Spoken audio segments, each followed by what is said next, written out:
Hello, everybody. How y'all doing? Um, Nice to see everybody today.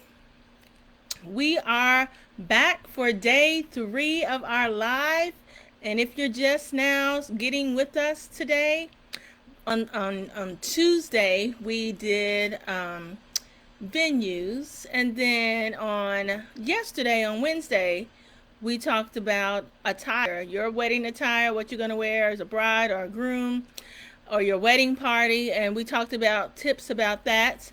And then today we're going to talk about your vendors. So today's topic is about your vendors, and we're going to wait a few seconds. And while we're waiting, make sure you like and share this on your pages so other people can join in with these free tips. I mean, we're giving some jewels out this week, and I think a lot of people will really enjoy the tips that we're given. And the topic is trying to plan your $15,000 or less wedding in the 757 area.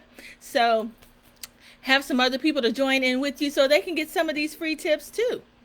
So make sure you like and share, and get some other people, and be nice, share so people can get some free tips. So we're going to go ahead and get started. So we're talking about vendors today, and the first vendor we're going to talk about is your caterer. If you book a venue, and we talked about venues on Monday, if you booked a venue and your venue has a caterer, then obviously you have to use the caterer that comes with your venue. But a lot of the venues that we talked about on Monday, they don't come with caterers connected with your venue. They you can bring in your own. If they have their own list of people that you have to use, then you can pick someone off that list. And if you need to opt out of that list, sometimes they have a fee. Sometimes it's $500 to opt out of the list that they have. So that may or may not work for you.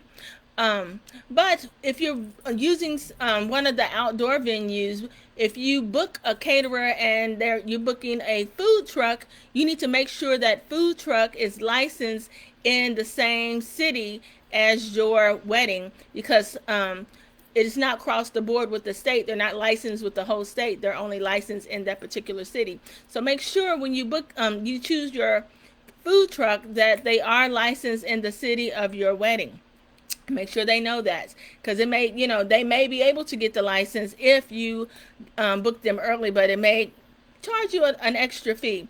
So how do you book a caterer that is in your $15,000 budget when a lot of the caterers are going to push you out of your budget? First, like I said, first thing we do need to get your guest list under 100 guests. So between 80, 90 people at the most. Your max should be 100 guests. So you really need to make sure you can get that to 100. And then some of the more affordable caterers are some of your caterers that are connected with churches. There's a lot of licensed caterers that are licensed with the church, and they have really good food and they have really good prices. So you want to check with them and talk with them, and tell them what all you're looking for.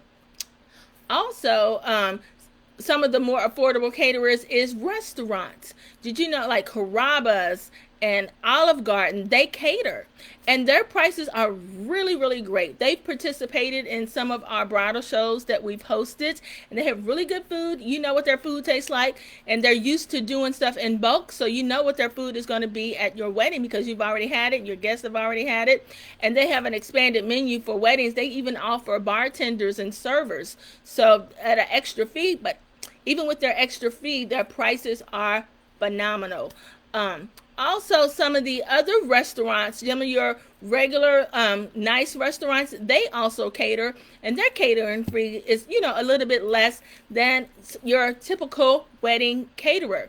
So you do have a few options that you can look at, but make sure whoever you hire is licensed in the state of Virginia and in the city that you're having your wedding in, because if somebody gets sick, they have to be licensed so they can cover, they'll be insured.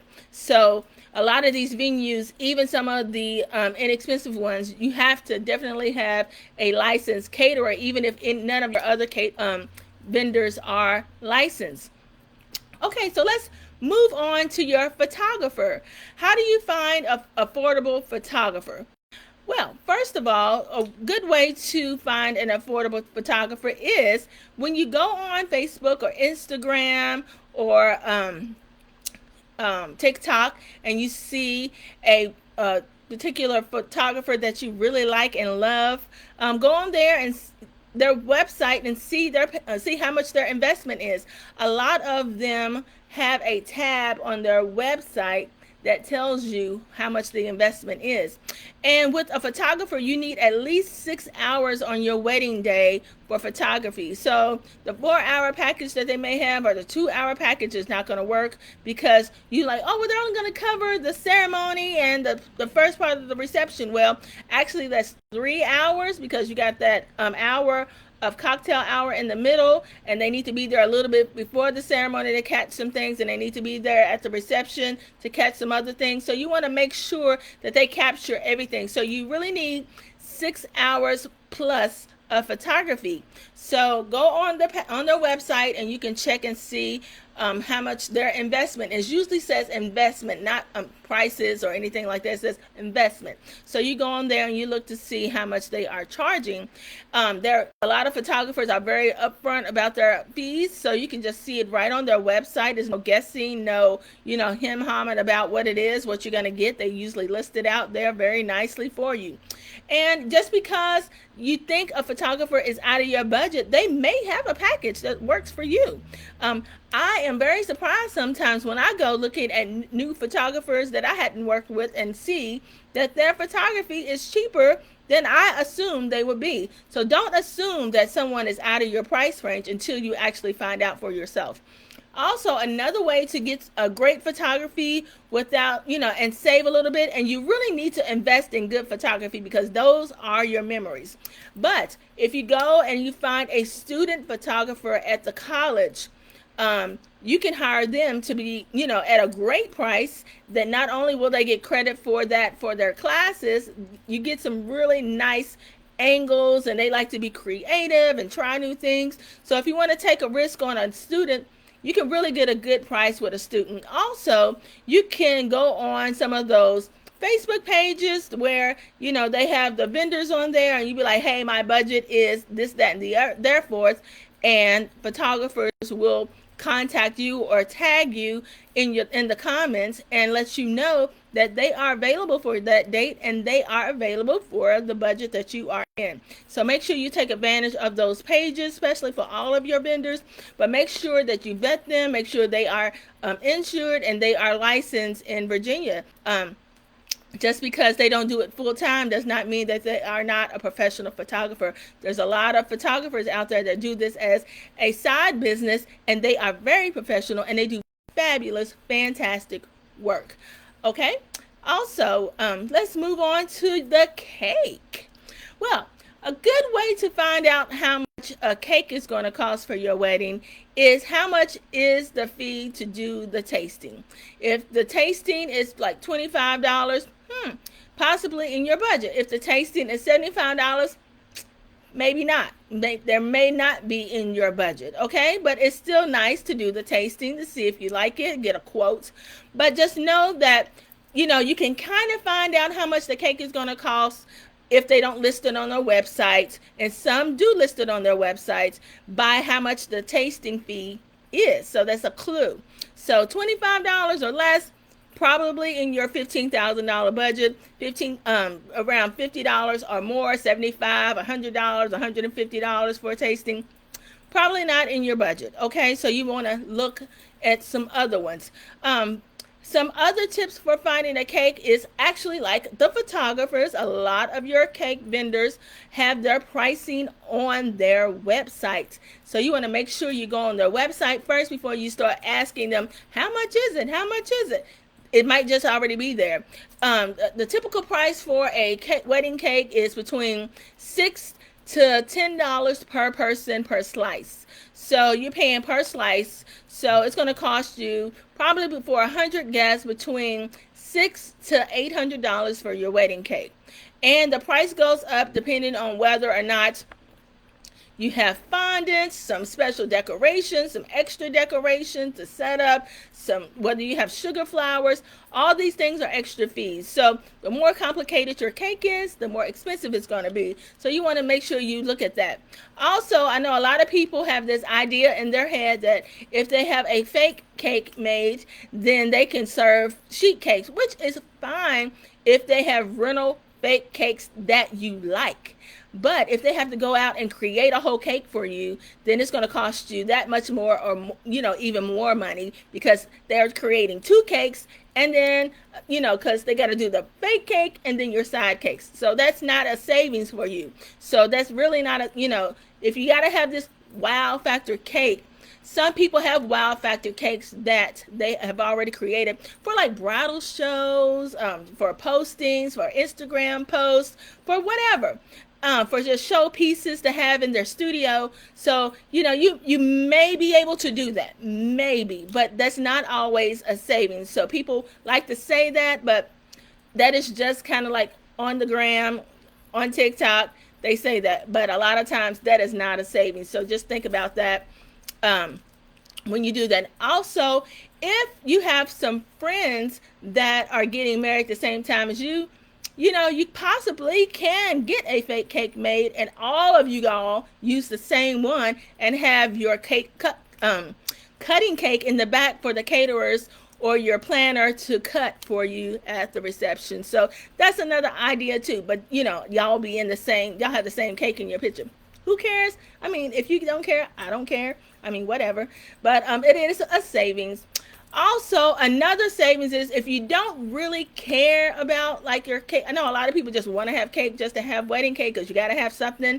If you don't change it to like cheesecake or pie, because today is pie day, and you can definitely have pie or dessert for your wedding cake instead. And that is a savings sometimes, depending on what you choose. You can go to Costco, right? Costco does a fabulous cake for what? $78. There's a 3-tier cake that they will custom to do. They have it's very not an elaborate design. Okay, you can't go in there with some really flashy cake design and expect somebody at Costco to make it for you. That's not going to happen. However, some simple designs, the combing design where it has the combing around the cake, naked cake, a simple just plain flat design with flowers on it. They can do a little bit of decorating. They have some skills. Okay, they do. They're actual professional pastry artists that work at Costco, and they can do some decorating. And your cake is going to be beautiful, and people are not going to believe your cake came from Costco. And the cake is actually good. But it's $78 for a 3-tier cake. And I've gotten them for people before. You do have to pick it up the day of your wedding. So you have to either have a day of coordinator, month of coordinator to go pick it up, or your uncle or your auntie or your mom or your best friend has to go pick it up the day of the wedding. So you pay the day you pick it up, but you do have to order it in advance. And I've ordered it in advance probably like 2 to 3 days before. Don't wait that short. Somebody needed that real fast one time and I got it. So you can do it. It happens. Also, your DJ. Please don't skimp on your DJ. Now, you can get some really affordable DJs around $800 to $900. Okay, you can. If you have a friend that's a DJ and they're good, you can. However, I would spend, $1,200 to $1,500 for a DJ is a good price, okay?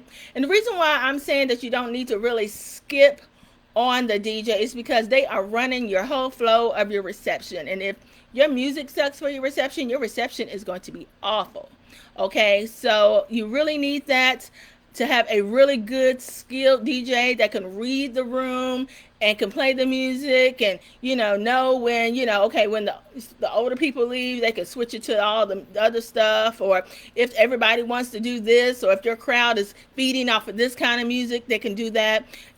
But you'll have meetings with the DJ beforehand to let them know what you want and what you think your crowd wants and how you want it to flow and everything. But you really need a DJ who knows how to DJ a wedding, because it is different than a party. and they can understand the culture of the people that you having at your reception to keep it going, because you've paid for 4 hours. You don't want people to leave after they eat. Okay, so they play a couple songs, they like, I'm not feeling this, I'm going home.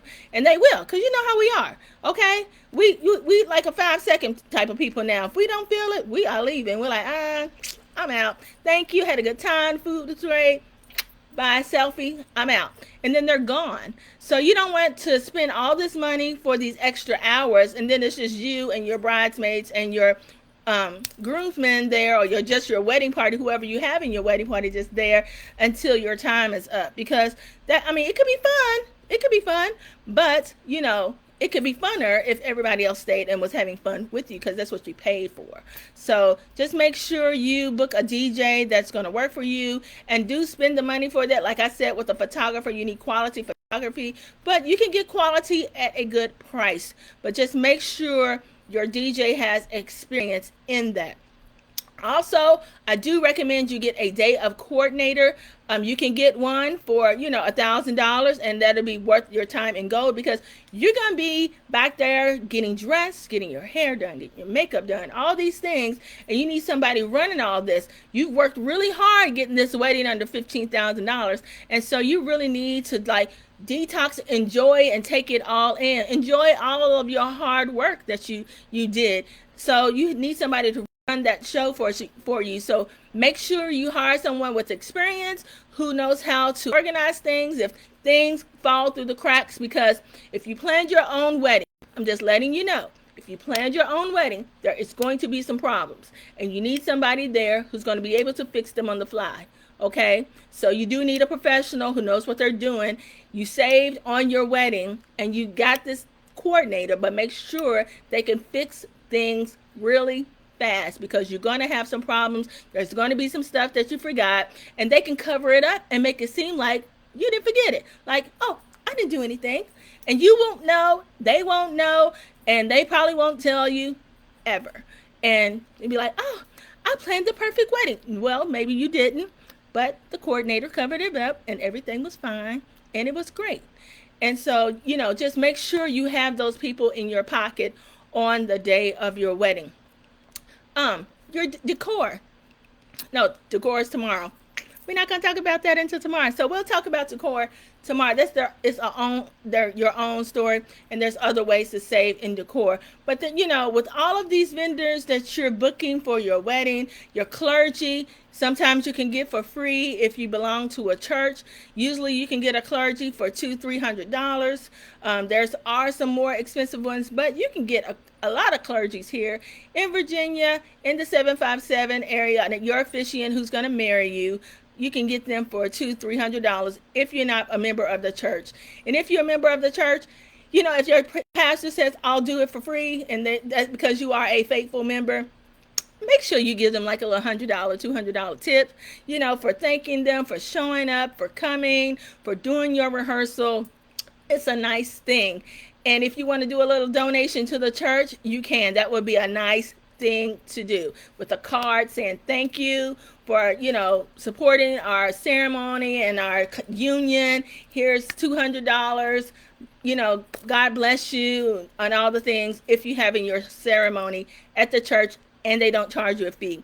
A lot of times, if they do charge you a fee, it's because they've got to pay the custodians to clean up after your ceremony for church the next day or that night. So that's why sometimes they do charge a fee, because they have to pay custodians. So, but just make sure you give a little donation as a thank you. It doesn't have to be a lot, just something to say thank you.